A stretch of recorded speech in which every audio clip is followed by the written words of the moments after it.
कल एक मित्र ने प्रश्न किया है कि मार्क्सिज्म और हमारे मॉडल में अंतर क्या है। उन्हें ऐसा लगता है कि मार्क्सिज्म को ही हम प्रतिबिंबित कर रहे हैं, मिरर रिफ्लेक्शन है। तो इस संदर्भ में बहुत सारी बातें हैं और ये 5-6 मिनट में इसको बोल पाना थोड़ा कठिन है, बहुत कठिन है। थोड़ा कठिन नहीं है, बहुत कठिन है। लेकिन फिर भी जब मित्र ने कहा है तो मैं ज़रूर इस पर कुछ न कुछ विचार रखूँगा। सबसे पहली बात यह है कि हमने अपना दिमाग किसी इज़्म पर गिरवी नहीं रखा है। हम किसी इज़्म को उस तरह से नहीं मानते हैं जिस तरह से लोग मानते हैं। ये इज़्म के लिए हम मर मिटने के लिए तैयार हैं, ये इज़्म के लिए मर मिटने के लिए तैयार हैं। वैसे मर मिटने वालों की संख्या कम होती है, बोलने वाले ज़्यादा होते हैं। मर मिटने वालों की संख्या अगर हो तब तो बहुत बड़ी बात है, लेकिन वो होता नहीं है, लोग बोलता है वैसा। तो हम उस कैटेगरी में नहीं है, पहली नंबर बात ये। दूसरी नंबर बात, जो किसी पर भी अगर मानसिक आप चिंता करेंगे तो किसी भी चीज़ के पक्ष या विपक्ष में घंटों बोला जा सकता है और वह और निर्णित रहेगा। वो 3 जो मैच होता था, टेस्ट मैच, बिना बिना बिना जीत हार का ही खत्म हो जाता था।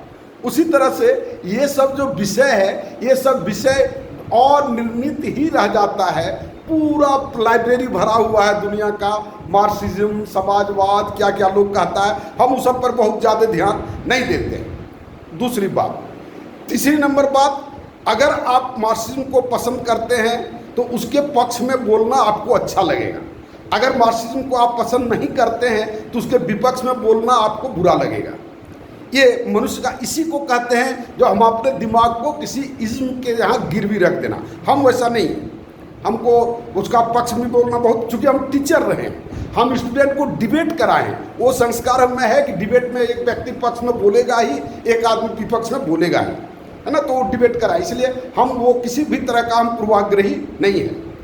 तीसरी नंबर बात है, जो हम क्यों उसकी चिंता करें, जो हमारा प्रोग्राम किस फ्रेम में फिट होता है वो हम क्यों चिंता करें।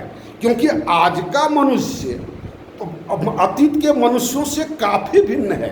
आज का मनुष्य अतीत के मनुष्यों का मानसिकता से काफ़ी भिन्न है। तो हम क्यों उसको किसी फ्रेम के अगेंस्ट में या किसी फ्रेम में हम क्यों ऐसा सोचें। चौथी नंबर बात है कि मार्क्सिज्म एक तो कभी हुआ नहीं पृथ्वी पर, मार्क्सिज्म कभी स्थापित पृथ्वी पर हुआ ही नहीं। मार्क्सिज्म के नाम पर लेनिन और वहाँ चाइना में माओ ने अपना इस्टेब्लिशमेंट किया और वह सर्जरी किया उन लोगों ने।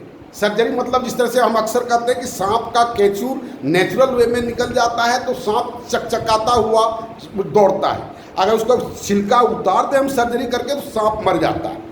इस तरह से रूस में जो किया या चाइना में लोगों ने जो किया वो ठीक उसी ढंग का सर्जरी कर करके बहुत सारा हानि पैदा किया, बहुत सारा हानि पैदा किया। लाभ भी हुआ, नहीं लाभ हुआ सो बात नहीं है, लेकिन जिस उद्देश्य से किया गया वह उद्देश्य लगभग नहीं प्राप्त हुआ। एक तो सबसे पहली बात, मार्क्सिज्म कभी लागू हुआ नहीं, जो लागू हुआ लोगों ने वो लेनिनवाद था या माओवाद था। एक दूसरी बात, मार्क्स ने उसको अपने जीवन काल में कहीं पर भी उसको प्रतिस्थापित करने का प्रयास नहीं कर पाए, उनका जीवन उसी में गुजर गया। लोगों ने और उनको जिस तरह से लोगों ने समझा उस तरह से किया था, वह मार्क्सिज्म नहीं था। तीसरी नंबर बात है कि मार्क्सिज्म को हम हिंदुइज्म का पीक देखते हैं। हिंदुइज्म का जो चोटी का जो कंसेप्ट है वह मार्क्सिज्म से मिलता है। ये भी आपको उल्टा बात लगेगा, हिंदुइज्म और मार्क्सिज्म। अगर मार्क्स वेद पढ़े होते तो मार्क्स को अलग से दास कैपिटल लिखने की आवश्यकता नहीं होती।